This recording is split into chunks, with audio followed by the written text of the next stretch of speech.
So a very, very busy week here on the Simon Conway Show. Busy for us here on the show, busy for me off the show as well.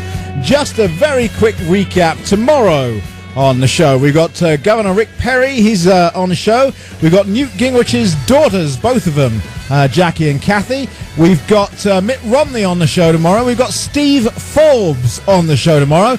On Thursday, we've got Rick Santorum and Michelle Bachmann. We will, I'm pretty sure, get Newt Gingrich on the show, and we almost certainly won't get Ron Paul, even though he has a standing invitation. In addition to all that, by the way, I'm on MSNBC tomorrow morning. 10 o'clock in the morning. That's 10 o'clock Eastern, so that's 9 o'clock here. Apparently, they either hate Chris Matthews or they didn't see the interview with Chris Matthews. I'm also going to be on C-SPAN on Sunday, on CNN on Monday and Wednesday, and also I got the call. On Monday, I'm going to be on Fox News with Shepard Smith. That's very cool. That was a cool call. I like that call. So all that's going on, and we're very busy on the show. One lady who is not going to be on the show, even though she got an invite some considerable time ago, is Sarah Palin. But there are some people that still want to make her part of the process here, the caucus process. You're going to start hearing this on your radios very soon. Are you unhappy with the current GOP field? Let me tell you something. You are not alone. Join thousands of Iowans as we vote rogue. It's the caucus for Sarah Palin on January 3. Let Iowa and the entire country know we want real leadership and real reform in D.C. So come on, Iowa, vote rogue on January 3. Paid for and authorized by Sarah Palin's Iowa Earthquake, who is responsible for the content of this ad. Not authorized by Sarah Palin, Sarah PAC, any candidate, or candidates committee. And so there you are. You're going to hear that ad airing on this station and possibly others in the coming days. And one of the people behind that ad is Brian Lurch, who joins me now. Brian, thank you for taking the time. Thank you, Simon. Okay, are we not a little bit late for a write-in campaign for Governor Palin?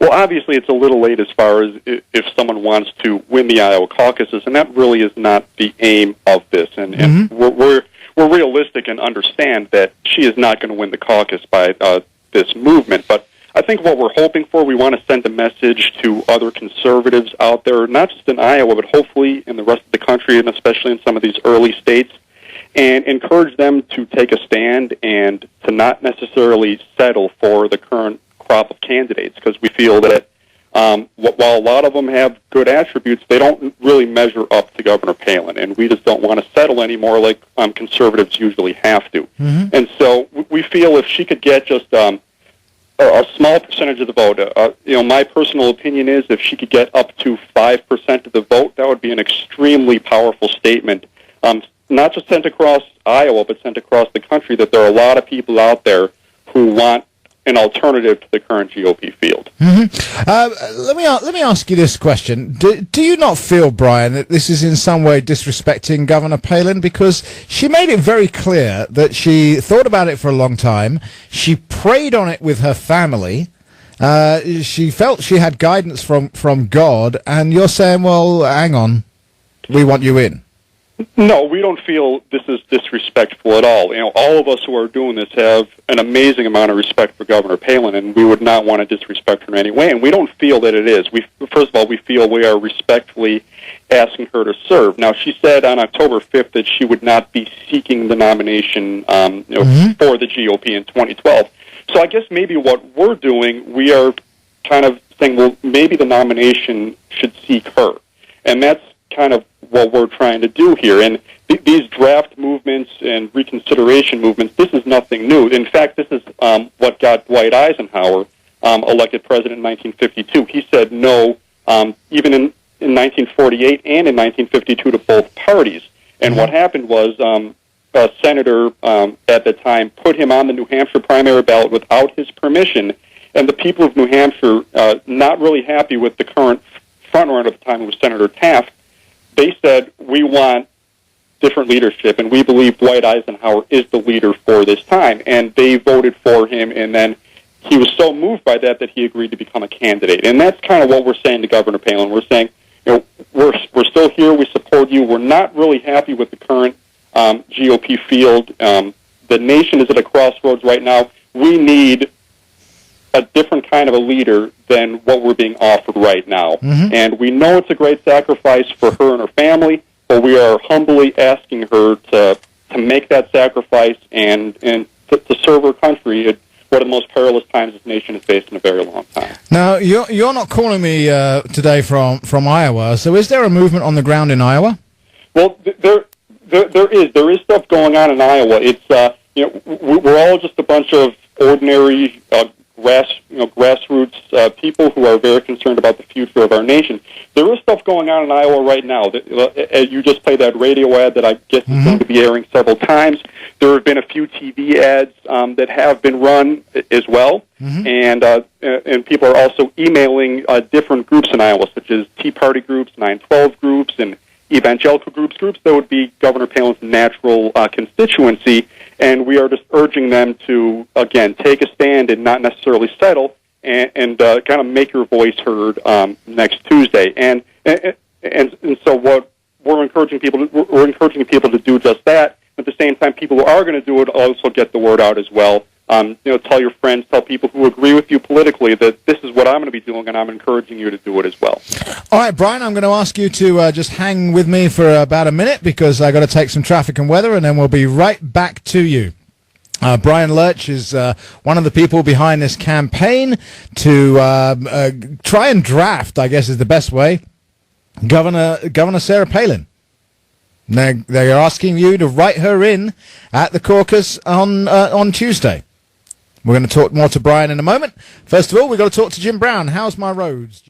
Okay, we're talking to Brian Lurch, part of the, the Sarah Palin Earthquake Group. Is that the correct description, Brian? Yeah, that's correct. Yeah, there's a Facebook group called Sarah Palin's Iowa Earthquake. Mm-hmm. And that's because Governor Palin said it would take an earthquake for her to change her mind, right? Yeah, that's correct. When she was asked, I believe, the day after her announcement, and she said it would have to be a 10.3 magnitude earthquake. And so then pretty much right after that, these groups on social media sites started popping up. Mm-hmm. And are you getting any feedback from Sarah Pack or the governor herself?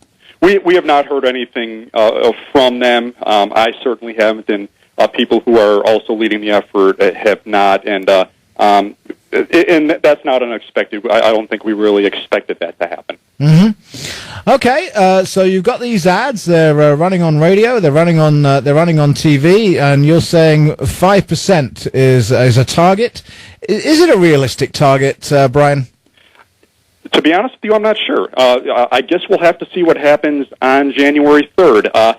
If turnout is what it was last time in Iowa, which I think was about 120,000 people, if 5% of the people write in Governor Palin, that would be about 6,000. Who knows? We're not going to set expectations very high. Like we said, we're not expecting her to win the Iowa caucuses or come anywhere near that. Mm-hmm. But I think if we could get up to that or anything close to that, I think it would be an extremely powerful statement made by the voters of Iowa. And so that's what we're hoping for. And are you going to be running this campaign in New Hampshire? We certainly would like that because New Hampshire does allow write-ins. Of course, that's a primary, not a caucus, but there are already people who are part of this who are discussing about doing the same kinds of things in New Hampshire, and so I would expect that to take place as well. Mm-hmm. South Carolina? South Carolina, probably not, because they do not allow write-ins in the primary, and so it would be very difficult to do that. So I have not heard, and again, there are tons of people doing amazing work, which frankly are probably doing more than I am, but I have not heard anything about doing anything in South Carolina because of their write-in laws. Mm-hmm. Okay, so really you kind of need Iowa to step up, otherwise this could end almost as quickly as it began. Well, we definitely see Iowa as a beginning and not an ending point, and we definitely want this to hopefully snowball into something greater that leads into some of the other earlier states. And I think one of the advantages we have this year versus 2008 is that many of the primaries are backloaded, meaning most of the almost half the delegates are awarded in either April, May, or June, and so there is time for a late entrance. And many political analysts are saying this. People like Larry Sabato and Bill Kristol are saying someone could actually get into the race even as late as the middle of February and still do well enough. If they do well enough in these bigger winner-take-all states later on in the primary season, they could make a serious run for the nomination. So Iowa's definitely the beginning. We'll see what happens, and then we're just going to take things from there. Mm-hmm. And how you say you're a very diverse group. How did you all meet each other? Pretty much through social networking sites, through Facebook. There's a site, Conservatives for Palin, where a lot of Palin supporters are very active and in the comments section. And so this thing has been very organic. Just ordinary people are just concerned about the future of the country and concerned where we're going. They saw the current GOP field and they see the state of our nation, and they say, well, we got to do something about it. Mm-hmm. So let's take matters in our own hands. And we're not very much, but you never know what a few dedicated people who band together, you never know what they can accomplish. In fact, a lot of times it just takes a few dedicated people to change the world. Okay, well, you're right about that, and I'm a big believer in standing up for what you believe in. So from that perspective, I completely understand what you're doing. Brian, let me ask you this question: if Governor Palin doesn't jump in by the end of February, will you embrace another candidate? Well, I personally am holding out right now, and that wasn't the question, Brian. We'll see what happens. That wasn't the question. I didn't ask you to name names. I'm just asking if you would, if we get to the end of February and Governor Palin is not in the race, will you embrace another candidate? I probably would not endorse someone because I don't think it would be necessary to. Now, I would eventually support the Republican nominee because I believe replacing Obama is extremely important. Okay, but that was the question, really. That was the question. It's not about endorsement. I'm not a big fan of endorsements anyway. But you would, the eventual nominee would get your vote, and maybe would you work for them? Probably not. I would support them. Since the first election I was able to vote in was 1992, I've always voted for the Republican nominee, and so I figure that I would this time. I live in Illinois, so I don't know how important my vote's going to be, but I've always supported the Republican nominee. All right, Brian Lurch, thank you very much. Those ads will certainly be airing here on WHO and elsewhere in the coming days, and we will see what happens. Thank you for taking the time today. I appreciate it. Thanks for having me, Simon. Take care. Bye-bye. Bye. All right, there you go. What do you think of that? A draft Sarah Palin campaign in the middle of the Iowa caucuses. 284-1040, 800-469-4295. Let's go to those phones and talk to Tom. Hey, Tom. Hello, Simon. Hey. I'm actually a Democrat, so I probably don't have any real concern over who ends up winning. But in 1976, Jimmy Carter actually didn't win the Democratic caucus. He came in second to uncommitted. And I'm wondering if people are so dissatisfied with the Republican field, it would probably make more sense to try to get people to go uncommitted than to band behind a candidate that send the same message. But well, to take, I see what you mean. To vote uncommitted is what you're saying. You can go to the Democratic caucus, and I'm sure the Republican can actually get elected as a delegate to your county and district convention as uncommitted. I'm just surprised we hear all the talk about people being dissatisfied and not making up their mind why there hasn't been a more concerted effort to get uncommitted, because actually they said Jimmy Carter never actually won Iowa in 76. He came in second to uncommitted. I think it actually belies the truth of the issue here, though. I think the reason you've got so many people who have yet to make up their mind is because a lot of people are down to the three they regard as the three most conservative candidates, and they're trying to make their mind up between them. And I think that's why a lot of people still haven't settled on their candidate. Equally, a lot of people have.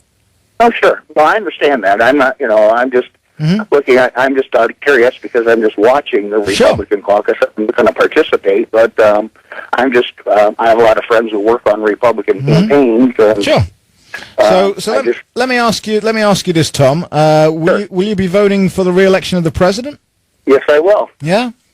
I'm not looking for a fight, I promise you. Can you explain that to me? Can you explain what he's done that would warrant him getting a second vote from you? Well, first of all, I'm not real excited about President Obama, but compared to the people who are running in the Republican field, absolutely. I'm a liberal Democrat. I actually believe that the government has a role in providing health care. I mean, I don't know about other people, and I could afford it, but I pay $30,000 a year for a family plan. I don't know a lot of people who can afford that, and that's the direction health care costs are going. So you're certainly not getting a good deal in the private sector. I'm also. I come from a union family. It's my personal philosophy. Listen, man, it wouldn't make any sense to get into an argument. No, with I'm not trying to. I'm not trying to get into an argument. I'm just trying to. I'm just trying to understand. I honestly, I'm looking at this. Look, I could look at Bill Clinton, and I could say, you know what? There are reasons that the country boomed under Bill Clinton. There are reasons it did. A lot of those reasons is his hands were tied because he was in a gridlock situation with the Congress, and I'm a great believer in unless any of them do, Republican or Democrat, the better off we all are. But there's no question, there's a man with a lot of charisma and who, under his presidency, we did okay. I could understand somebody saying, yeah, I'm going to vote for him again, but I just can't see it with this president because we are in such a mess. Well, he inherited a mess, and don't blame Bush. Don't blame Bush, please. I'm not blaming Bush, but that's. I got literally 15 seconds, and we could get into all that and where it started in the Democrat Congress, but I don't have time to get into it, Tom. But I do thank you very much for the call. I appreciate it. Please call again. I appreciate the opportunity. Thanks. Not a problem. All right, still more to come. News Radio 1040 WHO.